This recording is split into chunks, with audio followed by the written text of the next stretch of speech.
You are listening to Practical and Woo by Mindset and Manifest.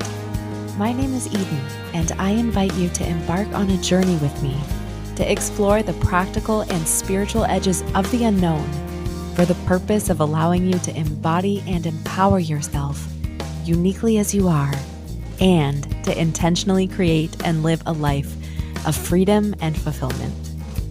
Each week, I'm going to discuss topics such as energetics, reality creation, manifestation, astrology, tarot, human design, and more to help empower you to live beyond perceived limitations and to practically design your life so it feels like absolute magic every step of the way.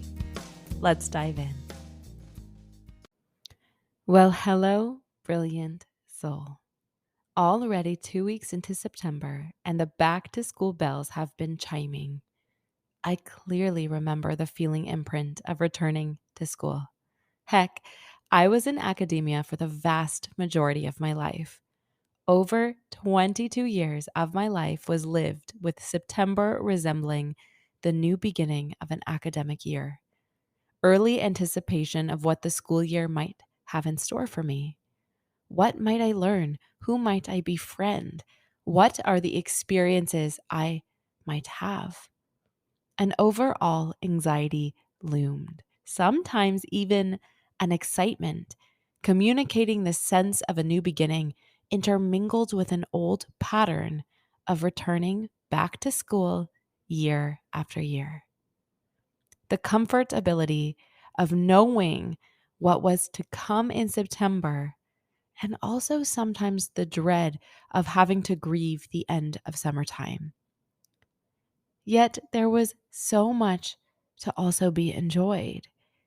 The smell of fresh school books, the promise I made to myself to keep my locker clean and my notebooks organized, which rarely ended up happening, the perpetual growth of getting the hang of it and even getting better at it. All of this to say, whether or not you're immersed in the activity of settling back to school, life continues to invite you to sense, experience, and embody the acknowledgement of a new beginning and familiar returning.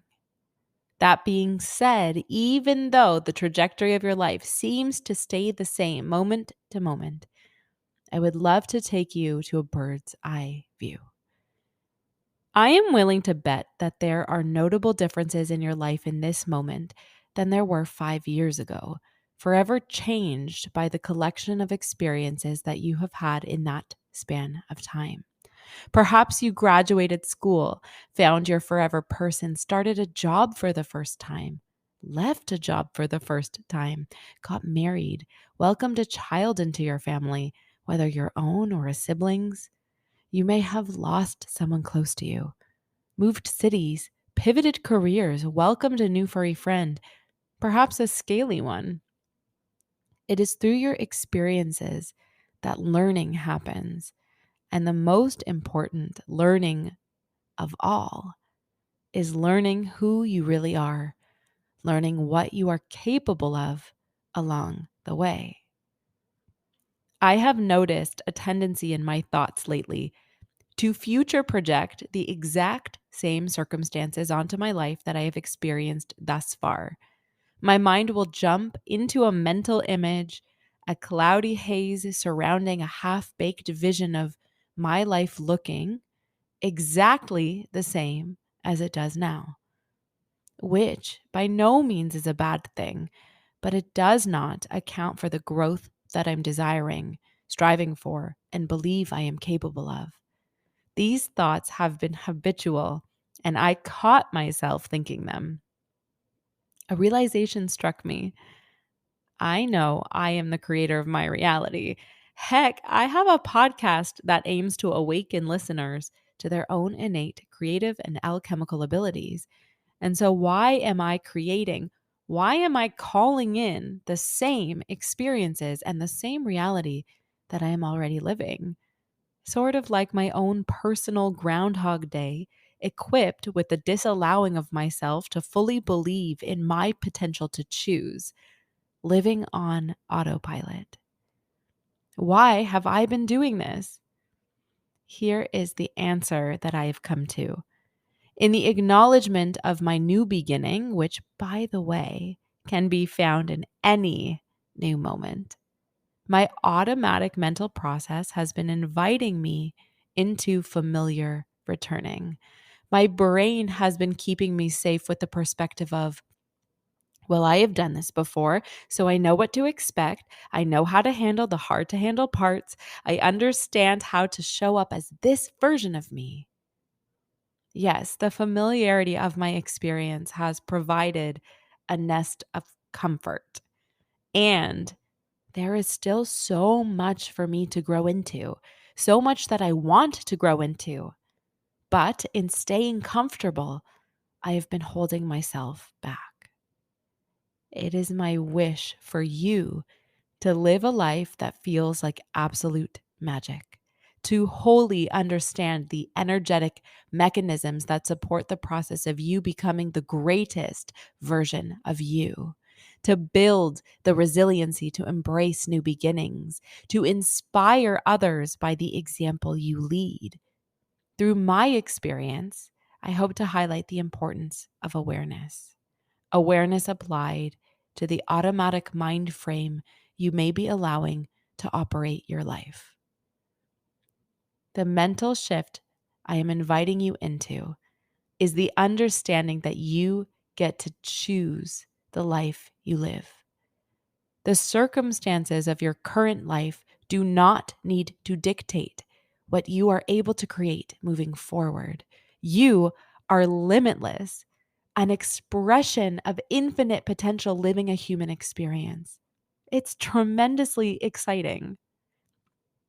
In episode 39, we discussed the practice of living in the end. To live all the way at the end of having the vision of your desire, to anchor it into your awareness, into your mind's eye as an absolute certainty. For clarity, when I say end, I do not mean the end of your life altogether. I mean the absolute realization of the very next desire you have, with the understanding that this process is replicable for every new desire born within you. To further explain what I mean, I invite you to think of your favorite movie. Chances are really good that this movie, equipped with a tantalizing, exciting, thought provoking story, has a beginning, a climactic middle, and an end. Typically, the end will lead you off with a resolution that keeps the possibility available of the telling of more stories moving forward. You can think of living in the end as if you are a moviegoer to the movie of your own life. And you already know how it ends, but you want the experience of getting there by watching the movie. Some of my favorite movies to watch are the biographic dramatizations of famous singers or artists because there is always a messy middle, a scene where the unknown artist, who we all know is going to be mega famous because that's already what happened, tells the record label or agent or whomever their idea, and that person doesn't believe in them. There is something so satisfying already knowing what happens in that person's life that causes a sense of inspiration when you watch this scene. The agent, the label, doesn't know what they are missing out on. Well, you are the artist. You are the star of your own life, and the end that you seek is just as real, just as tangible as the messy middle you're experiencing. Don't allow yourself to be the one who doesn't believe in your inevitable success. The onus is on you to hold the vision of the end, knowing that every step of the way your story is advancing to the experience of having what you seek. Here is your invitation to hold the vision of your end whilst simultaneously enjoying the experience of getting there. Comfort is all well and good for a time, but familiarity breeds contempt. Allow yourself to walk your life as the brilliant star you are. Until next time.